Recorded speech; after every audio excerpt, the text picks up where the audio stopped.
माघशीस का महीना अगहन महीने के नाम से भी जाना जाता है। नमस्कार दोस्तों, माघशीस महीने के कृष्ण पक्ष की एकादशी को उत्पन्ना एकादशी कहते हैं। इसके अलावा इसे प्राकट्य एकादशी और वेतरणी एकादशी के नाम से भी जाना जाता है। धर्मशास्त्रों के अनुसार इसी दिन भगवान विष्णु से देवी एकादशी उत्पन्न हुई थी। मान्यता है कि उत्पन्ना एकादशी का व्रत रखने से पिछले जन्मों के पाप भी नष्ट हो जाते हैं। आइए सुनते हैं इस व्रत की कथा। मुर नाम का एक राक्षस था जो ब्रह्मा जी से वरदान पाकर बिना डर के आतंक मचाने लगा था। अपने बुरे कर्मों के साथ सभी दिशाओं में आतंक पैदा किया और तीनों लोकों में भय का वातावरण फैला दिया।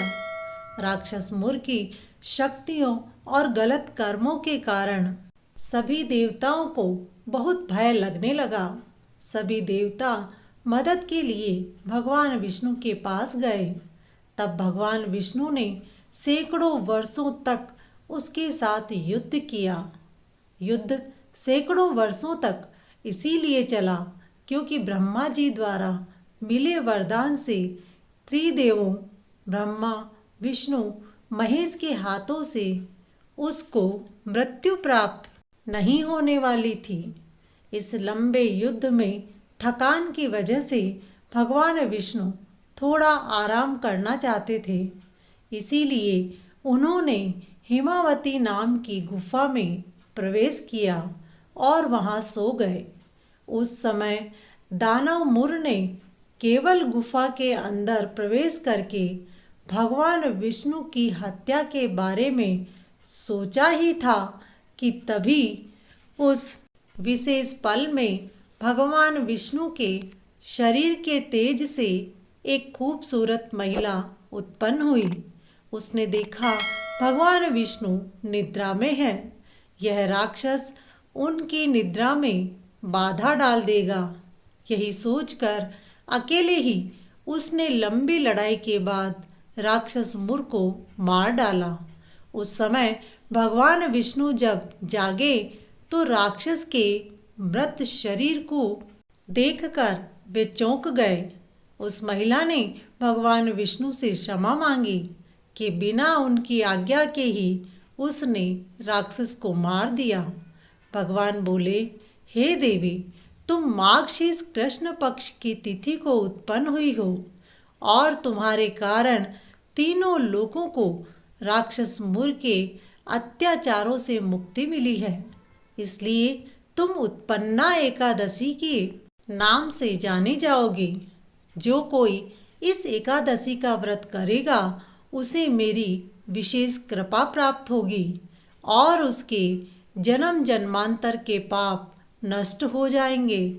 उस समय अवधि के बाद से यह दिवस उत्पन्ना एकादशी के रूप में मनाया जाता है। दोस्तों, उत्पन्ना एकादशी से ही वेतरणी व्रत प्रारंभ होता है।